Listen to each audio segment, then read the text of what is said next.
For the continuation in this module, we have now the module 2. So last part in the lesson 1 is we have the triangles by side, the scalene triangle. Again, scalene triangle has no equal side. So meaning, ang ipasabot ana as iyahang side has a unique measurement or length. Sabi ka na. Kung diri ang side diri is equal to 2, kani is 6, kani is 4. Dili gina sila equal og side. Now we have the isosceles triangle. For the isosceles triangle, an isosceles triangles have two equal sides. Two equal sides, the angles opposite the equal sides are also equal. So kung moingon tag isosceles is duha daw is equal sides. So the angles opposite the equal sides are also equal. So meaning kung kani siya, mo ni siya example lang ha.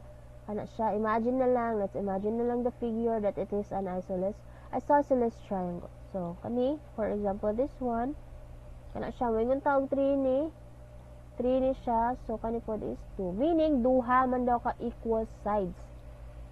Dahil duha ka sides, same sila og measurement pag isosceles triangle. Kay pag scalene naman is no equal sides. Like, walay pariha og measurement sa lahang sides. Like, unique ng tanan. So, kani siya sa isosceles is duha ka sides ang equal sides. So, the angles opposite the equal sides are also equal. So, meaning, tabi kaniman ang side, ang iyang opposite na angle is this one. Tabi, example na, angle A, B, and C. So, kani siya, ang measurement na niya is 45 degree. Imagine na lang po siya, 45 degree.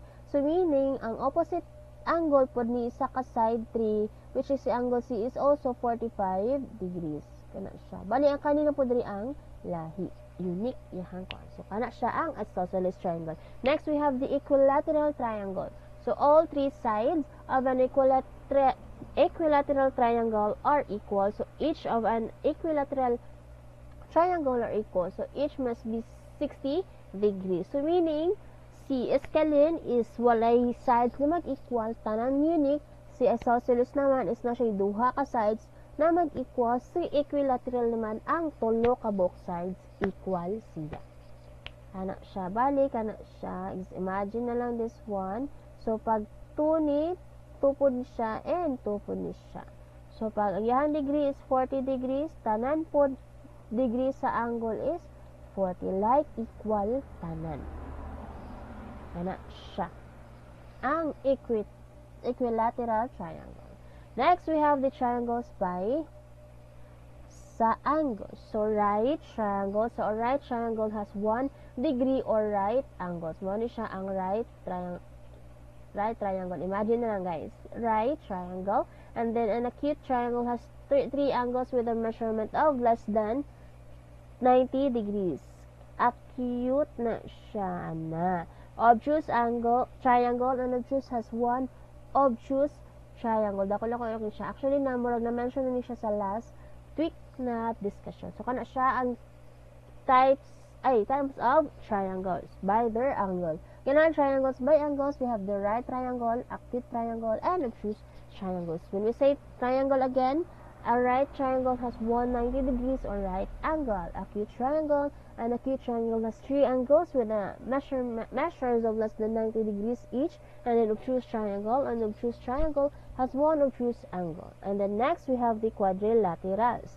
So when we say quadrilaterals, mo siya ang 4 sided and 4 interior angles. Imagine this one, we have this one. So mo siya ang type of quadrilateral. Upat ka side and upat pud ka angle. So siya ang quadrilateral. So natay quadrilateral 3. So sa quadrilateral 3, dili na to ma-identify unsa pa ang tawag sa mga other types of quadrilateral. So we have the kite, tabano guys, parallelogram, and trapezoid. And then sa kite is wala siya other type pa. So we have the parallelogram, the rectangle, and rhombus. And sa kaning duha is same na siya matawag as square. And trapezoid is na siya isosceles trapezoid. So then nakabuton diri top to bottom is false. bottom to top is true. So, unsa may gibut pasabot ana? Kay kung magtan-aw mo sa quadrilateral 3, ang giingon diha, pag top to bottom is false siya. Yan naman. Kung moingon siya og top, gikan siya sa taas padung sa ubos. So, meaning, false siya. For example, og moingon ta na si rectangle kuno is square, is also a square, meaning dili na siya tinuod. False na siya. Pag moingon ta na si rectangle is matawag mo siya na square, dili. Kay, di mag siya matawag. Kay si square man gyud is iyahang side og angle is equal man. And then sa rectangle, kung makita niyo siya figure is dili man sila equal tanan side. Mana siya, ang gingon na false ang top to bottom ang kung ato siyang i-compare sa figure. So again, rectangle is a square is false. So dili matawag na square si rectangle. Na siya. And then example naman, bottom to top is true. So kung moingon tagayin na si rectangle is square is false, baliktad naman po bottom to top gikan ta sa ubos padung sa taas. So pag si square is also a rectangle is matawag gyapon nato siya na true. Kana siya kay again si square has four-sided polygon. Ano siya ang square? Matawag gyapon na rectangle ang usa ka square. Na example, a square is a rhombus. Rhombus na yung example. Is a rhombus which is true, and then a rhombus is a square which is false. Again, pag ingon ani na figure, pag top to bottom is false and bottom to top is true. And then, mo to siya ang sa quadrilateral tree. So, dito next sa classification of quadrilateral. So, dito na to makita ang mga figures na na-mention dito sa quadrilateral tree. The kite, parallelogram, trapezoid, and so on. So, we have the quadrilateral. The first one is the trapezoid. The properties is at least one pair of parallel sides. So, drawing, so kani siya ang trapezoid. Next, parallelogram. Both pairs of opposite sides, parallel and equal in length. So, meaning equal sila tanan length diri sa parallelogram. From the word parallel, puro sa parallel. Rectangle has two pairs of parallelogram sides with opposite sides congruent and has four right angles. So that's why.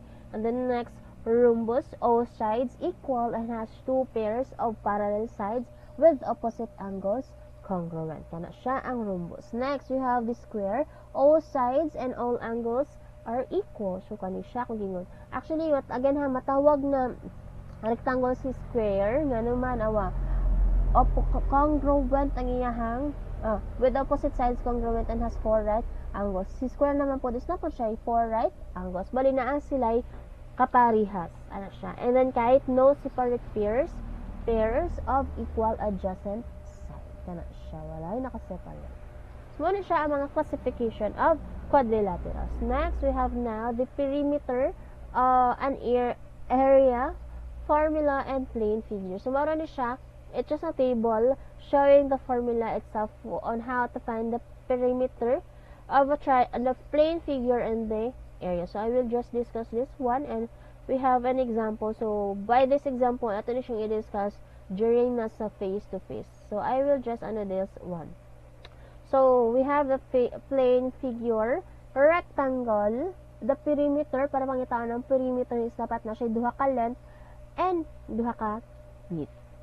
So, I mean 2L or 2 times length and 2 times width. So, kung given ang length and width, imo siyang i-times sa 2 and then i-add siya, mauna rin to ang perimeter.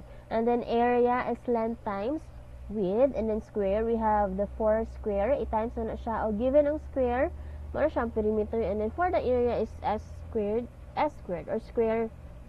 And parallelogram is 2a plus 2b, and area is b times height, or base times height.